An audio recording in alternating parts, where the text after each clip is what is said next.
Al Baix Vallèsà, Sergio Carrillo ha participat en la creació d'un llibre col·lectiu. A través de cartes escrites, 300 autors de diferents països ens mostren la seva visió sobre la pèrdua. En el cas d'en Sergio, el seu relat ens mostra el seu dol i la sacsejada d'emocions per les dues pèrdues que va patir en poc temps.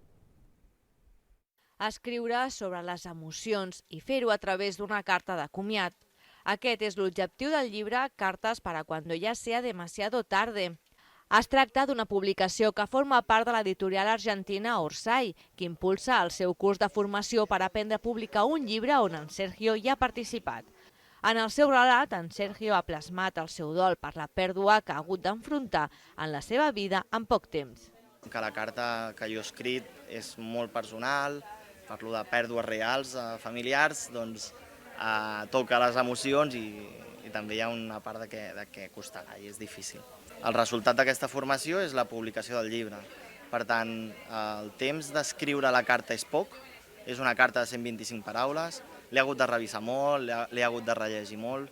El llibre recull les cartes de 300 persones a diferents països que han participat en el curs, on cadascú ha interpretat la temàtica del comiat des de diferents visions.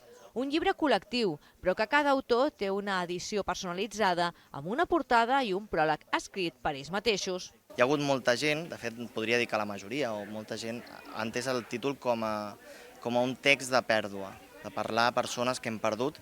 De fet és el meu cas, jo escric a persones que hem perdut, però també hi ha gent que ha tingut una creativitat totalment diferent i ha parlat del Titanic, ha parlat dels Reis Mags, cadascú s'ho ha fet a la seva manera.